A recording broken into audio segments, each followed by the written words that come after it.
Hey, what's up? Welcome to ActorsE chat show on ActorsEntertainment.com. I'm your host, Tian. ActorsE is a live chat show here from the heart of the entertainment industry, Hollywood, California. And we're here to talk about everything and anything that has to do with the entertainment industry. And today I have a fabulous guest. Yeah, you heard it right. She's a very talented and beautiful dancer and choreographer. Please join me to welcome the very beautiful and talented Sharna Burgess. Yeah. You look fabulous. Thank you. Love the hairstyle. Thank you. Yeah, I'm loving braids right now. You know what? I went to your website last night. Amazing. Oh, thank you. Fabulous. I watched your video. Thank you. With Mr. Keyshawn Johnson. Mr. Johnson, yeah. Amazing video. And also, look at that beautiful picture. Oh, that's Sharna's website. What a beautiful picture. Yeah, so Sharna, you hail from Australia. Yes, I originally lived in Australia. I moved away from there when I was 18, though. I moved to London. I wanted to follow my career in dance and kind of fast track it, I guess. Yeah. And as a ballroom dancer, London was where I needed to be because that was just the hub of it at the time.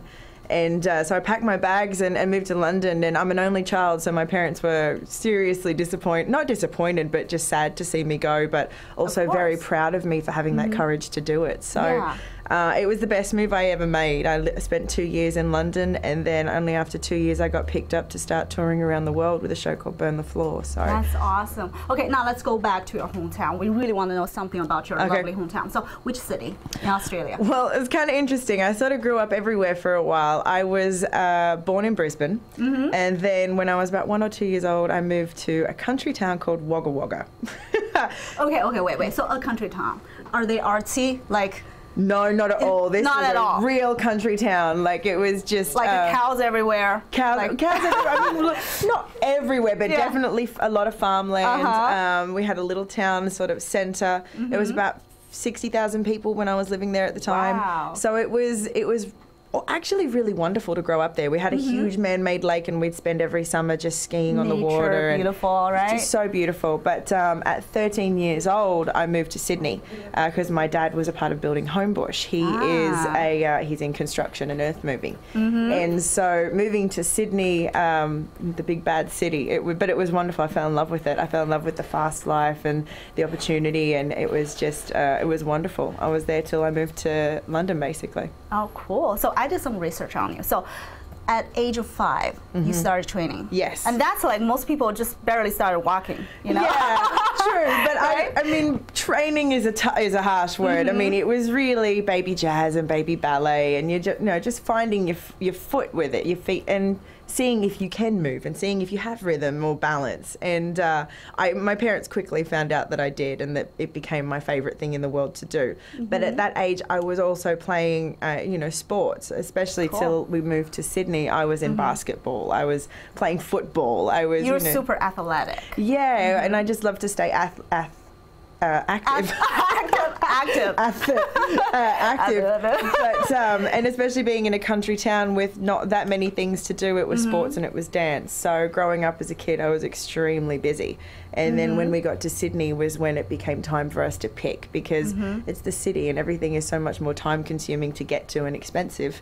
And so I chose dancing. So you went to Sydney at age of like 13? Yeah, 13. But before 13, like at 8, you started your ballroom training. Yes. That's even more like standard and formal, right? Yeah, absolutely. It all of a sudden became about dancing with someone else as opposed to dancing on my own. Exactly. And I started like you do in classes, but by the time I was 10, I'd been picked up to dance in a partnership and compete, and it was no longer social ballroom classes and just having fun. It was competitive. So you got to the professional level. Yeah, it got to the professional level. It was a lot of fun, a lot of crazy hairstyles, and a lot of my mum putting on makeup on me for the first time, and it was just I fell in love with it again, and with the dresses and everything that we got to wear and do. Cool. So tell us about your very first professional competition. My very first competition, I was about 10 years old, and I had on this lime green dress. It was horrid. I think at the time I loved it, but when I look back, it was just the worst color on me ever. Like very neon, like really bright. Super neon, like neon. It couldn't get any more. And I had that crazy like fan fringe that ballroom dancers do. I don't know if you've seen the movie Strictly Ballroom, but it was infamous for the way that we would do our hair. Slicked up onto the top of your head with these tight curls. And it was just, I remember thinking I look crazy. And I remember thinking that at 10 years old. I remember thinking that at 10 years old that I look crazy. But I also remember the minute I got out on that floor, I couldn't wipe the smile off my face. I was just so excited to be there. So I don't think we won our first competition, but we were, I think, somewhere in the final. Cool. That was awesome for the very first time professional competition, right? Yeah, for the first time. And from there, it really fast-tracked. We were more and more competitions, and our coaches saw that we could actually do this really well, and we had somewhere we could go with it. So it was competitions every weekend, going around to all the regional competitions. And it was a lot of traveling and a lot of money from my parents, but I'm very blessed that they did that for me. They must have been very proud of you. Yeah, they are very. Cool. So at the age of 13, you moved out to Sydney. Yes, at age 13. What happened in Sydney? Well, I obviously had to find a new dance partner because my dance partner couldn't come with me from Sydney. And so it was difficult. I spent about 6 months just finding, having tryouts and finding the right person to dance with. And eventually I started dancing with a guy called Hayden, and he was really sweet. And within the first 8 months of our partnership, we went to the Australian Championships, and we were in the top 4, I think, of our section, because it goes by years. You have junior, youth, and adult. So we were obviously in junior because we were so young. But it was wonderful, and we danced together for 2 years, and then I had to change partners. That's kind of the nature of the ballroom industry. Depending on what happens, that maybe they move away, especially when you're young, you can change partners very, very often. And that also becomes difficult too. When you start a new partnership, it's like starting all over again because you have to find the right chemistry with each other and the right, everything is so sensitive in your partner work. So it was tough to go from partnership to partnership so much, but it was also a really good thing. Very cool. And then later on, you moved to London. Yeah, at 18, packed my bags and moved to London, and it was frightening. I put on this really brave face, like I had no fear. Your parents must be heartbroken. Yeah, they were. I mean, they were just sad. I'm an only child, so it was like they had no one else to baby or not to love, but just to. I was living at home at the time, and all of a sudden they were just cut off from having a child at home, and I think they feel they got robbed of a few years. But they were at the same time very, very proud of me, and couldn't believe I had the courage to go and do what I did, even though secretly I was shaking in my boots. But I got to London, and it was really, really tough and so expensive. I don't think I realised until that point what it meant, currency and what it was in different countries, and I learnt really, really quick.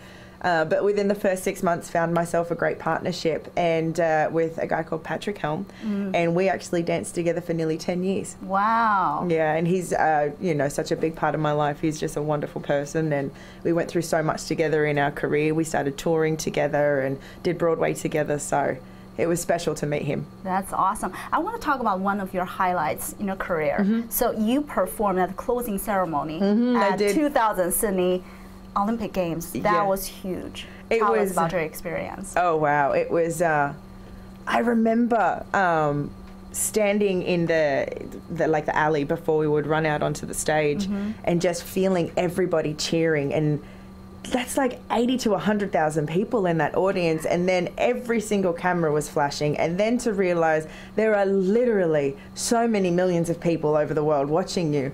I just had that moment of, oh my God, this is really, really happening. It was so surreal to me. And then when we walked out there and got onto the stage, it was like a euphoric feeling. It was like you're dancing on air. You didn't feel a thing. You didn't, it was just energy. It was a surge of energy around you. And like it was excitement. Oh my God. But did you feel a little bit nervous? You know what? No, oddly, not at all. No, it wasn't even nerves. It was just adrenaline. It was so much adrenaline and excitement of it being the biggest thing that I've done. And I had already at that point danced in the World Championships and represented Australia, and that was incredibly nerve-wracking.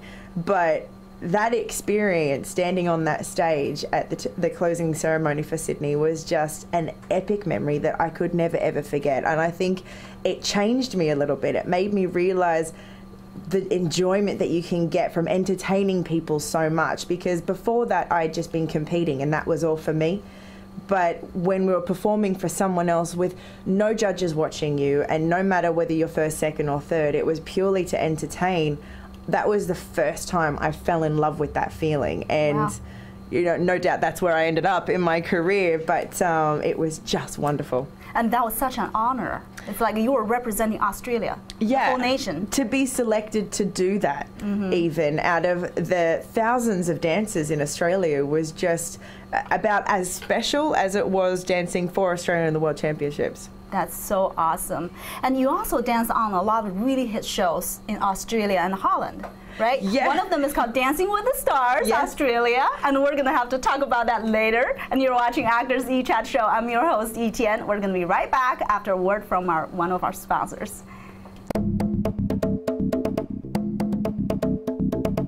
The great thing about NNow Media is the one-stop shop. We are soup to nuts. We have writers, directors, producers, animators, motion graphics artists, editors, videographers, musicians, all under one roof. And we are a boutique creative house where we actually do the creative at much more affordable price and have the staff in-house to execute it professionally. My name is John Palacio. My name is Luz Montez. My name is Paul Robinson. I am Jesse Cervantes. I'm Curtis Peel. My name is Ben Joran. One of the most common questions we have from potential clients is, how does it work? What happens when you engage NNow Media to create a video, a marketing campaign?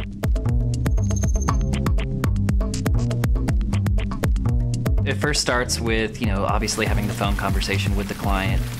Brainstorm with them to come up with a really good concept and a really good idea to push whatever they're trying to do to the next level. Only with that in mind can we really try to tailor a concept and a script for their exact audience that fits in with their branding and the message they want to tell. We'll storyboard it out, get a real rough idea of what we want to do. We'll then present the client with a couple of options, different ways that we could go with some of the things that we've come up with. And they'll say this is good, and then we'll come back and we'll start animating that or designing it or editing it. Our clients are generally, like to be really hands-on, and we'd like to hear from you kind of all along the board. There's no surprises. What we like to do with every partner is we actually create a page on the NNow website. So they can give feedback, and that way when the time we get to the final product, usually there's not a whole lot more revisions to do because we've already been working together the whole time. The big difference is that real personal creative touch. We have a creative group that can execute that vision, whether it's animation, video, motion graphics, and do so with some unique creative that is custom tailored to that business. Dream it up. It's video. It's magic. It can happen.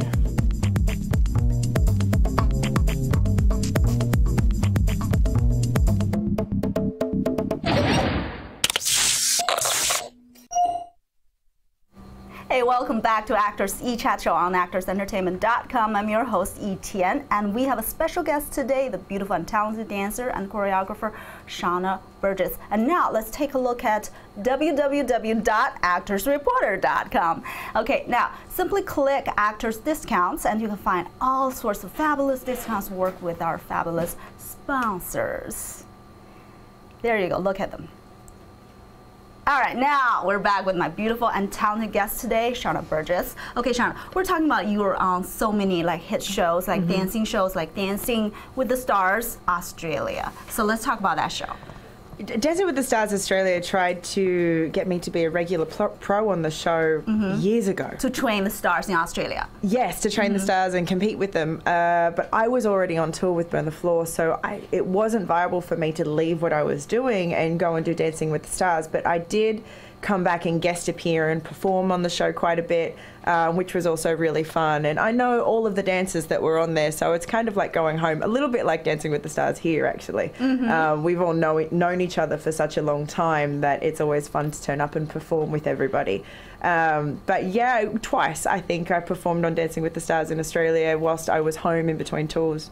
And you were doing Burn the Floor on the same time. Yes, wow. Yeah. I was on tour with Burn the Floor at the time, so we actually went as a cast and performed on the show and did a couple of numbers from the show that we had, and everybody loved it. It was a huge, huge hit. That's actually a photo of me in Burn the Floor. Yeah, that was when I had my black hair. Ooh, I miss it actually. Sexy, yeah. That's Patrick Helm, actually, the guy Your dance partner. Yeah, I danced with for 10 years, and I actually just recently saw him in London when we were working together on something. Awesome. And okay, so now let's talk about Burn the Floor. So I know the show has been going on for like 6 years, and you guys toured all over the world.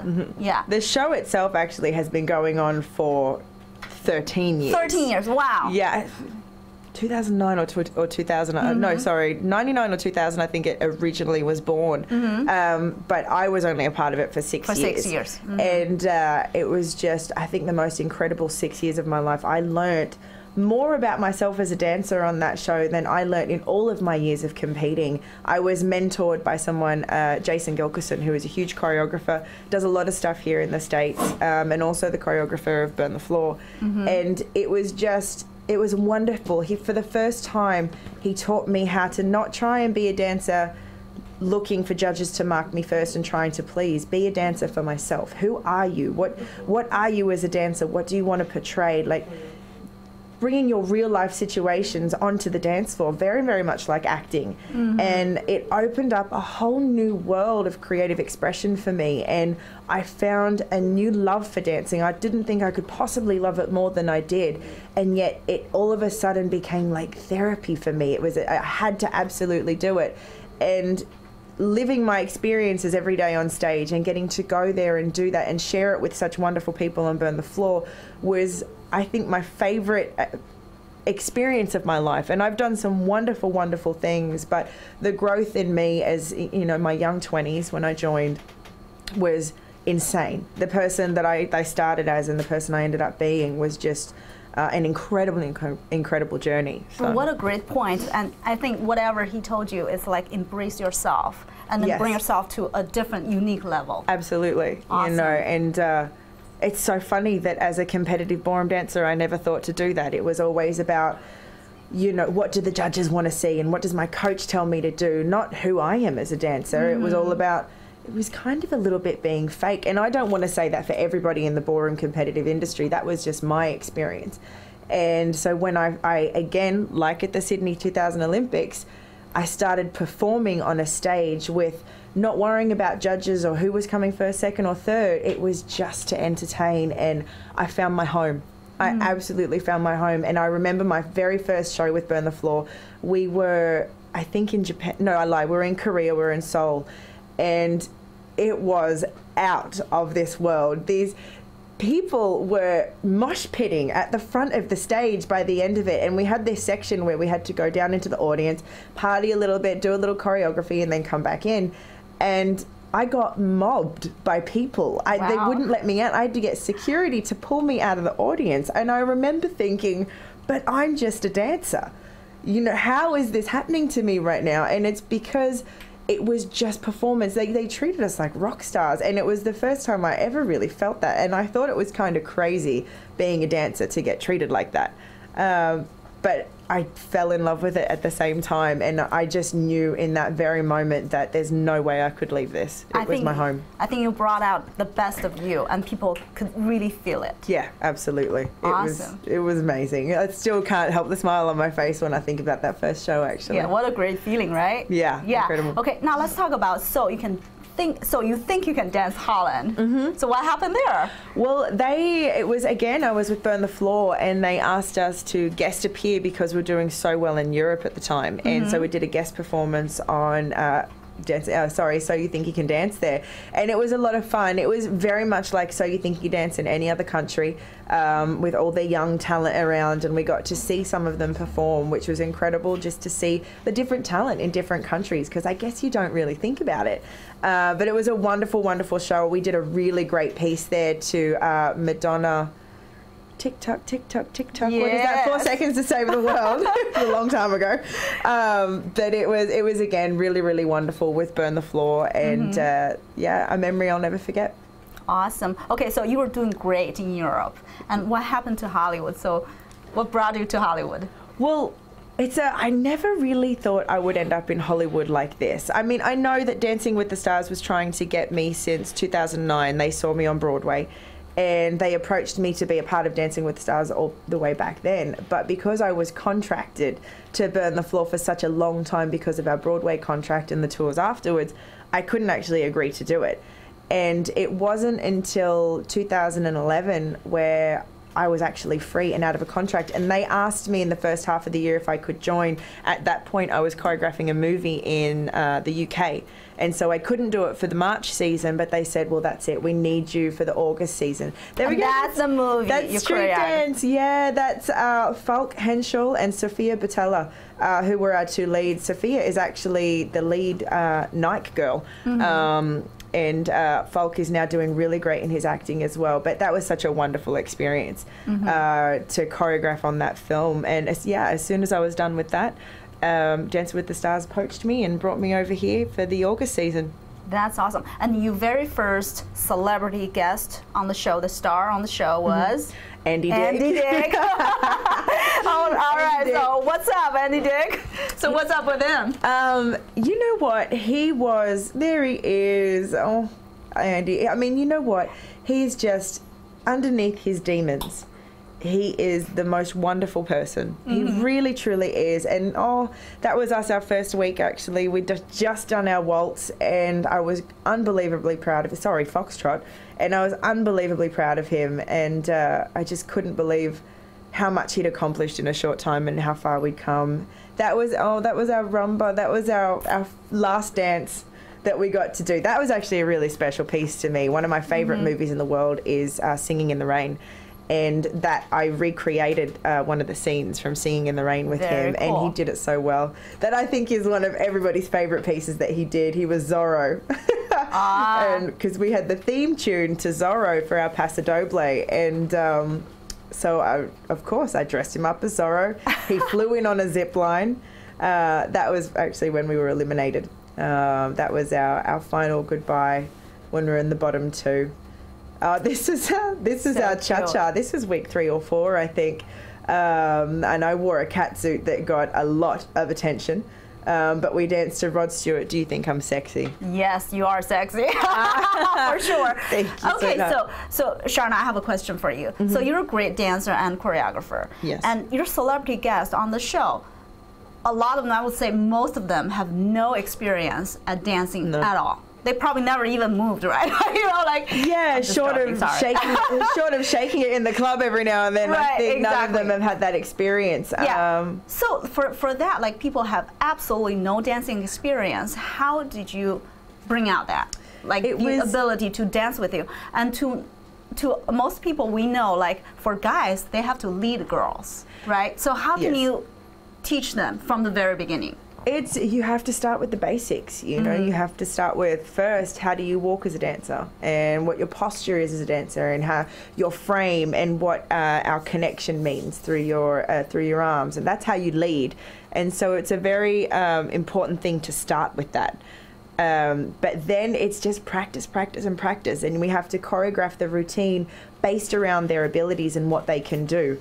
And it's very much a discovery of each other and what your chemistry is and what their movement is. And with Andy, I think Carrie Ann actually said that he had about 5 moves in total that he could really do well. And I based every routine around those types of things.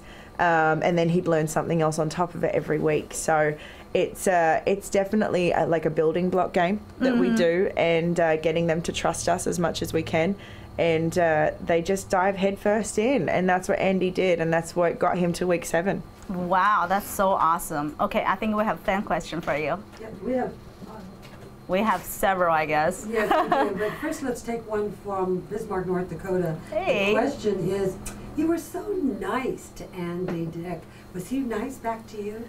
He was. He was just, you know, Andy, when he was on the show, he was just the most wonderful person that I got to know, and I couldn't believe that all of these things I'd heard about him and all of these stories and all of these TMZ things and, you know, just I couldn't see them coming out of him, and yet I'd seen the footage, and it was just so insane to me to see that how his demons change him. And so on the season for Andy, he was wonderful. He was very vulnerable, very sad, very sorry for all of the mistakes that he made, and he genuinely wanted the world to see him for the man that he really is. And I have a lot of admiration for anybody that is struggling to beat addiction, because it truly is not an easy thing. And I was there to support him the whole way through. It wasn't for me to judge him. In that moment, I believe the universe brought us together for us to, you know, help each other, and for me to be there to support him through dance and through being his friend. And it was truly wonderful for me to get to know him that way and discover him like that. And it wasn't difficult at all for me to be nice to him, because I have a lot of love for the man. And it was just sad, you know, when the season ended, that his demons won again. I think he will battle it for a very long time.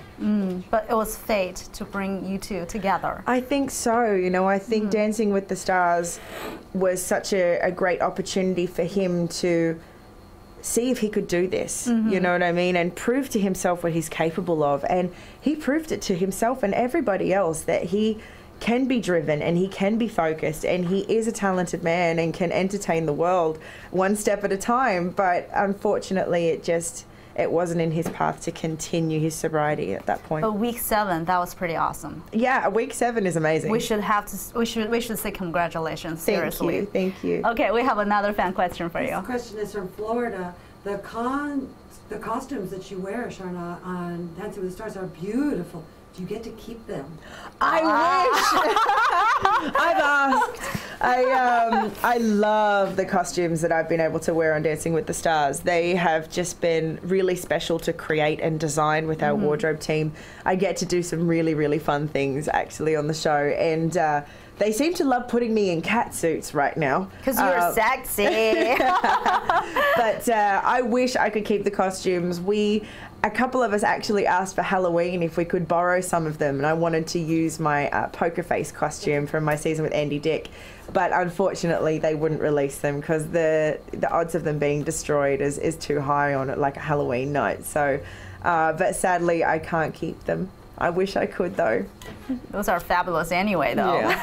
Okay, so question. How often do you guys train? Like every single day for how many hours? It's, you know what, every celebrity is different, and it depends on what they can take and what they can stand. So in the beginning, we're restricted to only 4 or 5 hours a day in the very first week. But then after that, they sort of lift off the restriction, because we have to sort of work them into that, you know, and just ease them into the workload, because it's a lot. It's a lot of brain power. It's a lot of physical exertion, and it's a lot of, you know, keeping your attention alert for a long period of time. And so you have to sort of work them into it. It's like a muscle like any other.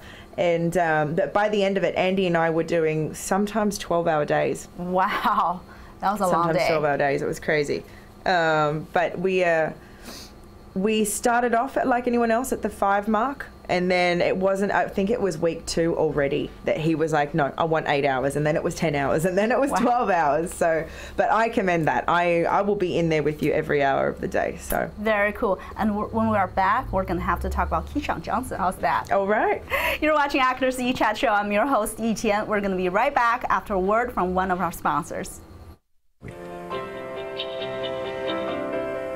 Over her long career, Nina Foch appeared in classic films such as Spartacus, The Ten Commandments, and An American in Paris.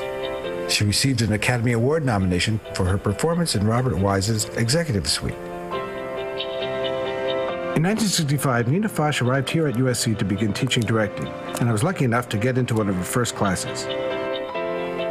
Even as she continued acting in film and television, Nina's passion for teaching lasted for over 40 years. Her course was immensely popular because she developed her own unique style, drawing on her experiences studying with Lee Strasberg, Stella Adler, and Uta Hagen, and being directed by such icons as Vincent Minnelli, Stanley Kubrick, Cecil B. DeMille, and Otto Preminger. As I began directing, the tremendous value of her teachings became evident, and how important it was to preserve them for future generations.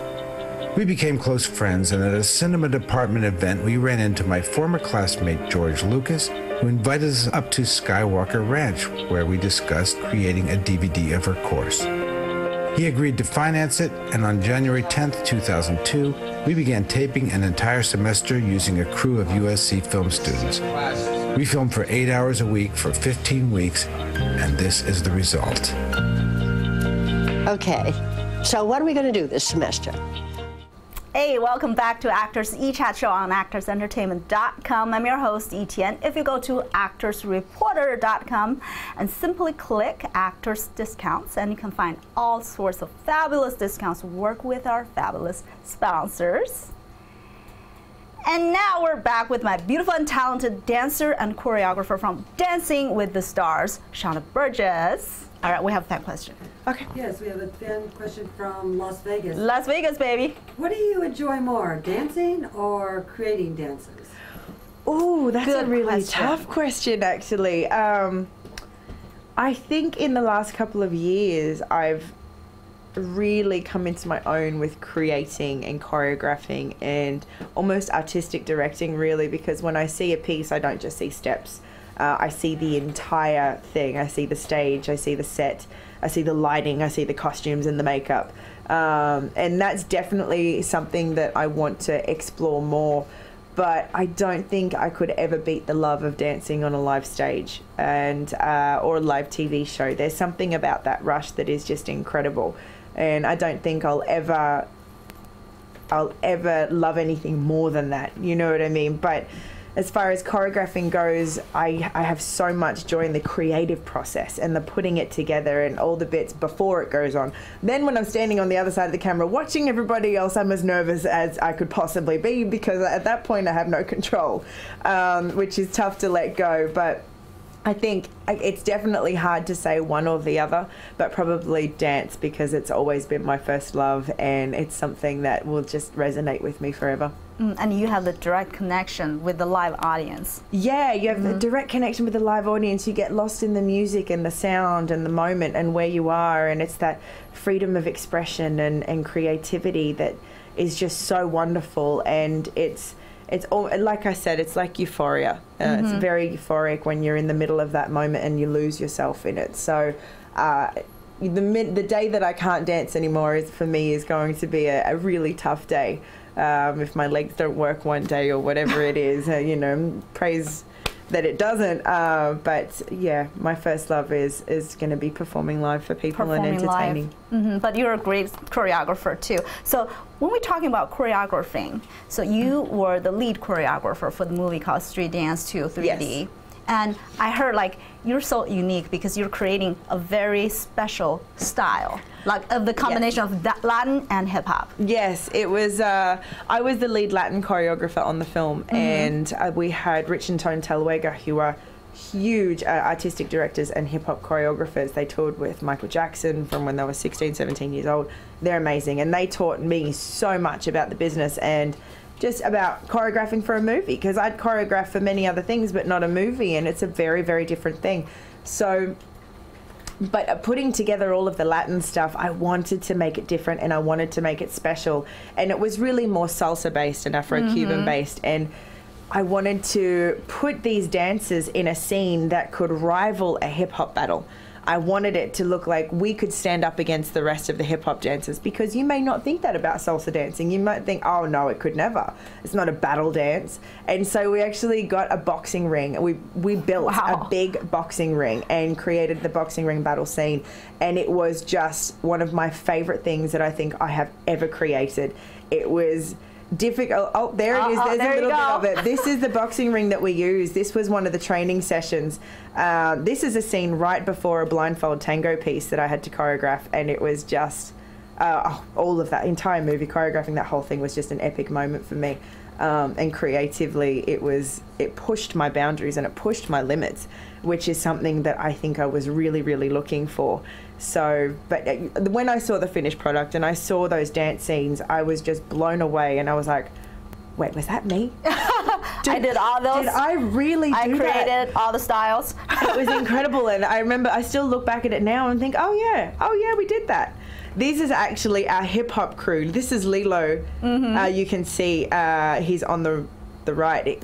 Just all of them are incredible. They are Europe's best hip hop dancers, and they were the hero crew of the film, and this is a part of us teaching them some salsa. Yes. So what we had to do for the final battle was fuse salsa and hip hop together to try and create an entire new style, and discovering that was really, really special and also very, very difficult. There was many arguments in the rehearsal room and many, just frustrating moments of trying to figure it out and find that balance that was going to work for a hip hop film, so that the hip hop audience that were watching it didn't think, oh, this is silly. We wanted them to watch it and go, this is amazing, and want to maybe do that in their hip hop battles. So that I think we found a really, really incredible balance where it was almost a 50-50, but then we had certain moves that we gave a Latin flair or a salsa flair. And what we found, which was really, really interesting, is that b-boying, which is what you see here, they do something when they're standing up which is called top rock, and that actually came from salsa steps. Decades and decades and decades ago, it came from originally Afro-Cuban and salsa, and it turned into top rock and b-boying. So it's all a form of street dance. So in one way, it all came from the same home, and discovering that about dance was just a whole other level of amazing. Exactly, because I started dancing salsa about like 8 years ago, so I was like, oh God, salsa is so sexy, and salsa does have hip-hop elements in it. It does, little influences, especially today. It's been very sort of fused with hip-hop, fusion, so to speak. Right, which exactly. is great. A lot of fun. Cool. We have a fan question for you. Yes, the chatter wants to know, tell us again the name of the movie. Is it something we can see online or Netflix? Yes, you can definitely see it. You can get it on Netflix. You could totally see it online. It's called Street Dance 2 3D. And you will absolutely love it. It is a typical dance movie with a very cheesy storyline, but for the dance scenes, you absolutely need to see it. To me, and not just being biased because it was part of me that did it, I think it's some of the greatest dance scenes that we've seen in a dance movie in the last few years, in the last 10 years probably. So I am very, very proud of it, and please watch it. I think you're going to love it. Yeah, and by just watching those clips, it's so sexy, groovy, and exciting. Yes, absolutely. And choreographer by the lead Latin choreographer, Sharna Burgess.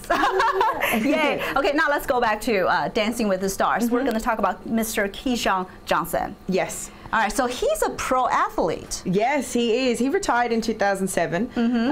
So, it had been a while since he'd physically exerted himself that much, but he definitely has retained a lot of his fitness from his football years.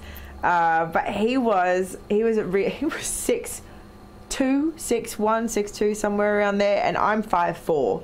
So without my heels on, I was just staring up at the sky. It was just insane. He's huge in height, and just so much muscle. I felt Keyshawn's tiny. are on the far left. Yes, he's on the far left there. You can see him in the red shirt.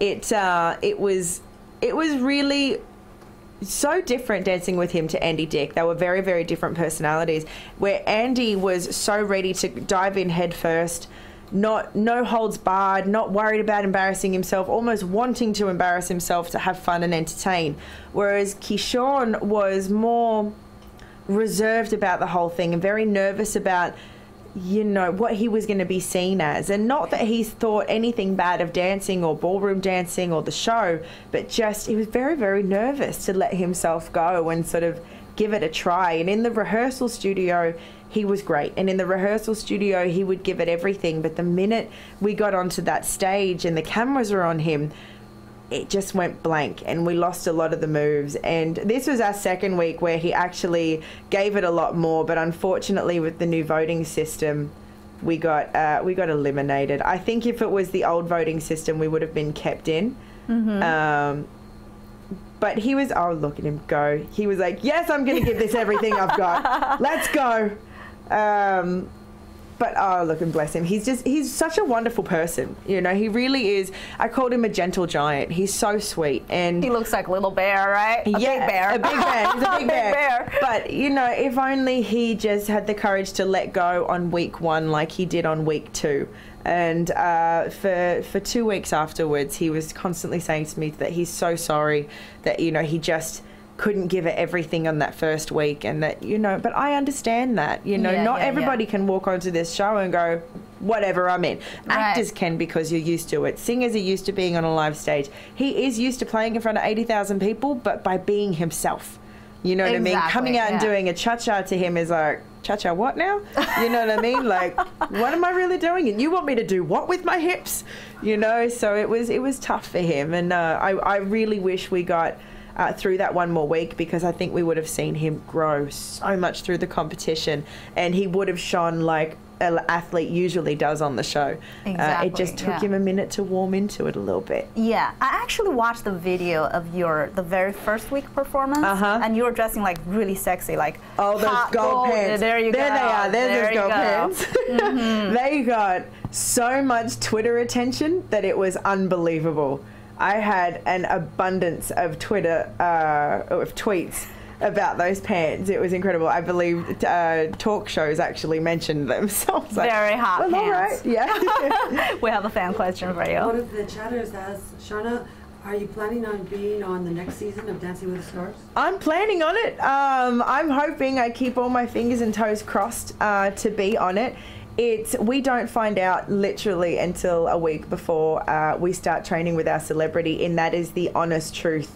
Hand on heart. They keep us in the dark as much as they do you guys. Even when we find out we're on, we don't actually get told who our celebrity is until the day before we meet them. So I think they really want to keep it true for our reaction on camera, and, you know, when we meet our celebrity.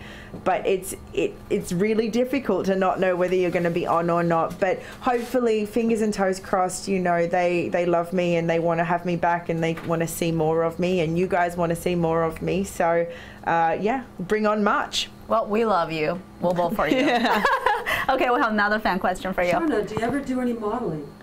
No, I don't actually. I haven't done modeling ever, really. I mean, obviously red carpet stuff, and I think I've done a couple of little things here and there that you see for magazines and photo shoots, but I've never officially done modeling. I guess I always thought, I'm 5'4", it's never going to happen. Who's going to pick me to walk down a catwalk? But I have actually been told that I should try and get into it, so which is a really flattering and wonderful thing to be told. So who knows, maybe in the future. Well, you're beautiful. And also, Sharna is very, very focused on dancing, choreographing. Yes, I am. And you know, these days I have very little time to do anything else. Straight after Dancing with the Stars wrapped, I flew to London to choreograph 3 big pieces over there for Strictly Come Dancing and a sports relief charity with the Paralympians, which won't actually be aired until March next year. But the 2 Strictly Come Dancing pieces were already on, and they were incredible. So actually, the last 2 days has been my first 2 days off. Wow. Since before the season started. So I've been a very, very busy woman. Very busy. That's awesome. Okay, I have a question for you. So you're a celebrity guest on Dancing with the Stars. There are a lot of like pro athletes, like really strong, like Keyshawn, Mr. Keyshawn Johnson. So for them, you were talking about they were worried about, you know, their moves and all that, because, you know, a lot of times people think, oh, line dance is so sexy. Yes. And are they going to make me look very feminine or something? Yes. How did you get them off, you know, get off that feeling? It's difficult. You just have to let them trust you. And for Keyshawn especially, I said to him, I've got you. I'm never going to put you in spandex, and I'm never going to put you in sparkles. I know that that's not what you're about. I've got you. I'm going to make you look as good as you can possibly look. I'm going to teach you how to dance. And especially in our cha-cha, I gave him some little hip-hop grooves and some little funk things in there to make him comfortable.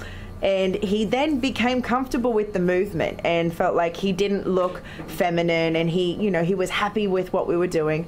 But then again, once the cameras came on, it's like all those fears came back. It's that self-doubt moment of, oh no, is it okay? What are people going to think? What's going to happen? Am I going to fall on my face? And it's tough. You know, you have to really coach your celebrity through their fears, and that's something that I did with Andy as well. I had to coach him through his fears of failing on national television and looking like a fool in the wrong way. He was always happy to make fun of himself and have fun, but he was so afraid that half of America hated him.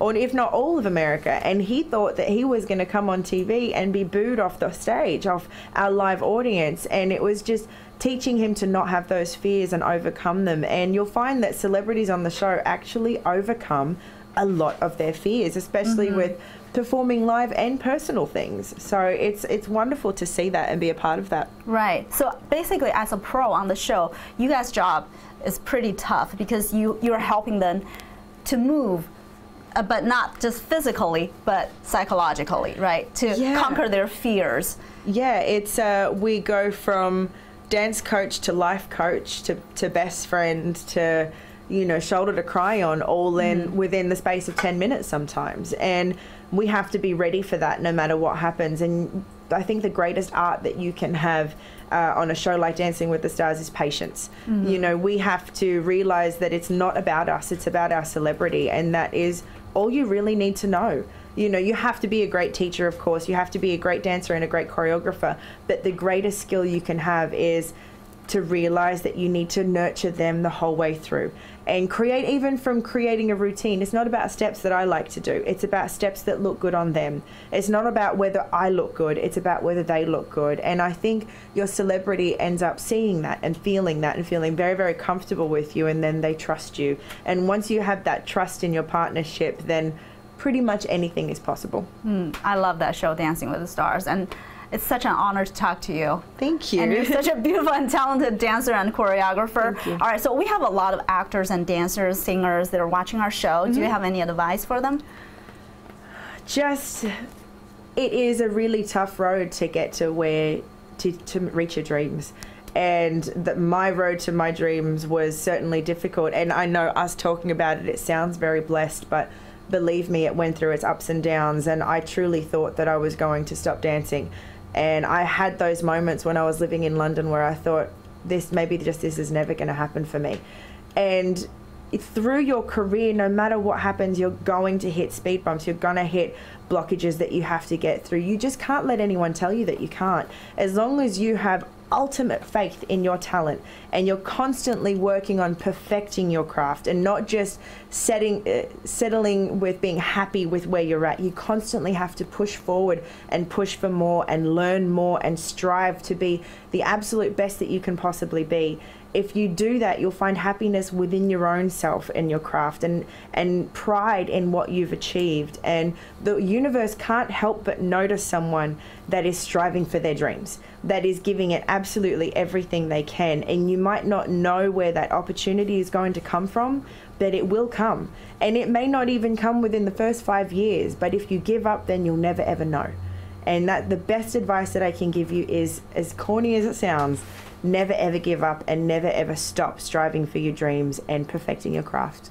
Awesome, well said. Never take no as an answer, Never right? take no as an answer. Yeah, okay, if our fans want to follow you, so you have a website, which is? Yes, I have a website, which is sharnaburgess.com. You can see my front page there. Welcome to my world. And that's my little signature. This is my IMDb page. I'll say that right in a second. This is at Sharna Burgess, my official Twitter. That's it. Sharna Burgess. Yes. And this is your Facebook page? This is my Facebook page, Real Sharna Burgess. And the reason it is pretentious as that sounds to say Real Sharna Burgess is a bunch of fake ones are being put up. And my mum was having a freak out about it. Oh, wow. And she was telling me that this cannot happen. So now she's happy. Now she's happy. That's my beautiful website, etianactress.com.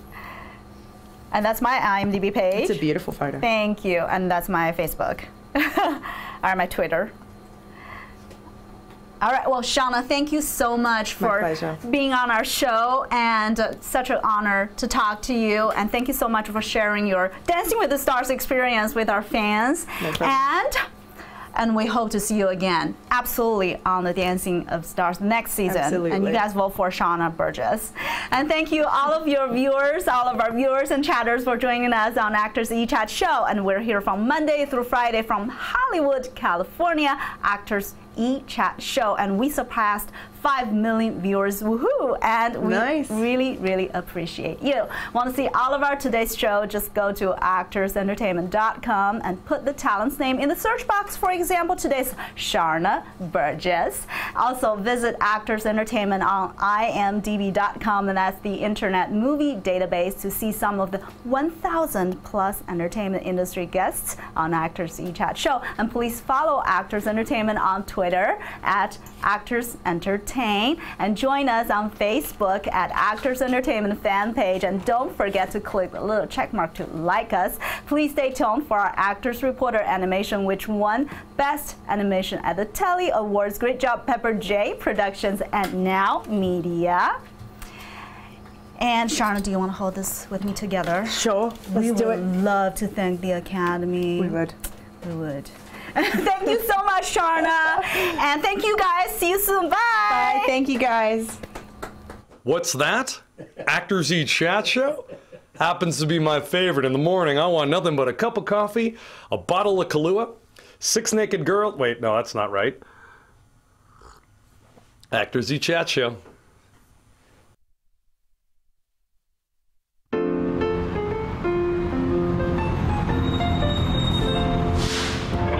Oh my gosh, hey, big Hollywood starlet that just happens to be walking by. Yes? I'm not from around here, but I want to be an actress just like you. What do I need to know? Kid, let me tell you.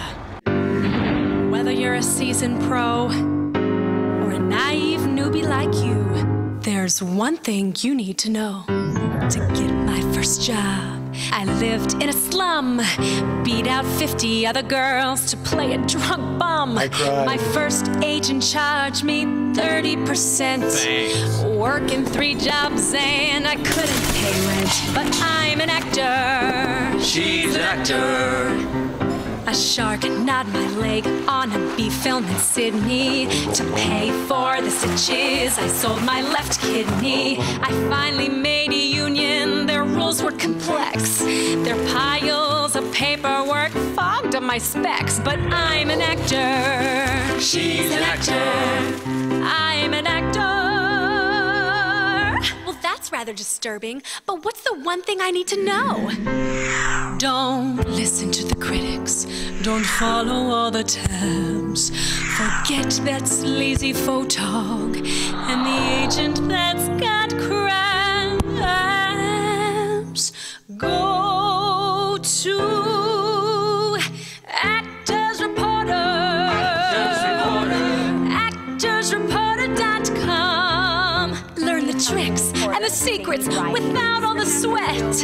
An info-packed one-stop shop. It's free and on the net. Actors Reporter. ActorsReporter.com. How can they help her? Career cues, union news, makeup woes, advice from pros, insurance tips, choosing scripts, everything at your fingertips. Actors Reporter. ActorsReporter.com. I just got a call back. I'll do it.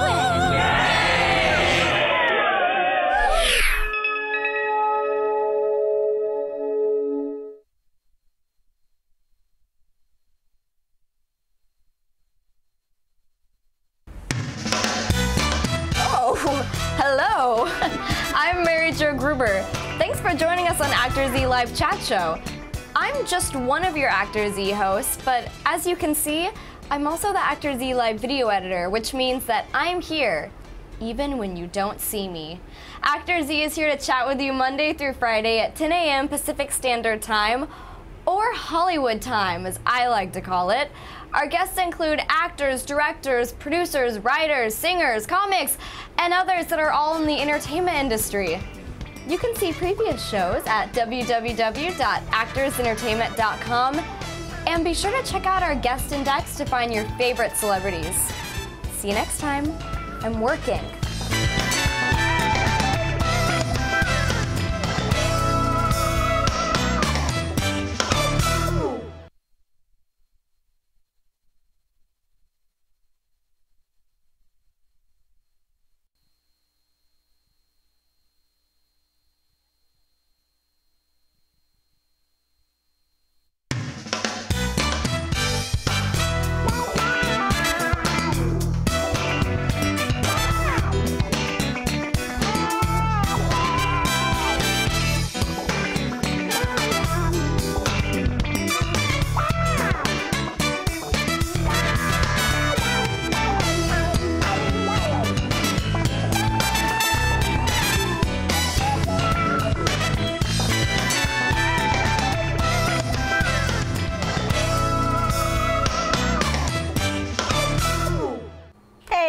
up? Welcome to ActorsE chat show on ActorsEntertainment.com. I'm your host, Tian. ActorsE is a live chat show here from the heart of the entertainment industry, Hollywood, California. And we're here to talk about everything and anything that has to do with the entertainment industry. And today I have a fabulous guest. She's a very talented producer, and she does co-productions between China and Hollywood. Please join me to welcome the very talented producer, Alina Chu. Yeah, Alina, welcome to the show. You look good. You look good. Thanks. You All too. right. All right. So, Alina, we got to know each other a while back, right? 2 years ago. Yeah, 2 years ago. Yeah. We met at a function actually, and I just got to know you're from Beijing, China, and actually it's my hometown too. Yeah. And we have a very similar background, right? Our families, our parents were both professors at the universities, and we were raised in, and you were like Xicheng district, right?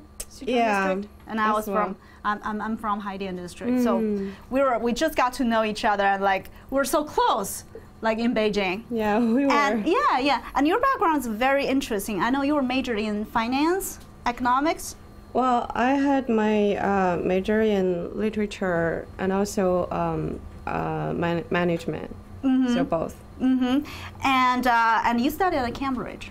Yeah. With management at Cambridge. Yeah, that was awesome. So, okay, entertainment, producing, movie producing, and management, literature. Literature has something related to the entertainment industry. It's creative. But like management, MBA, right?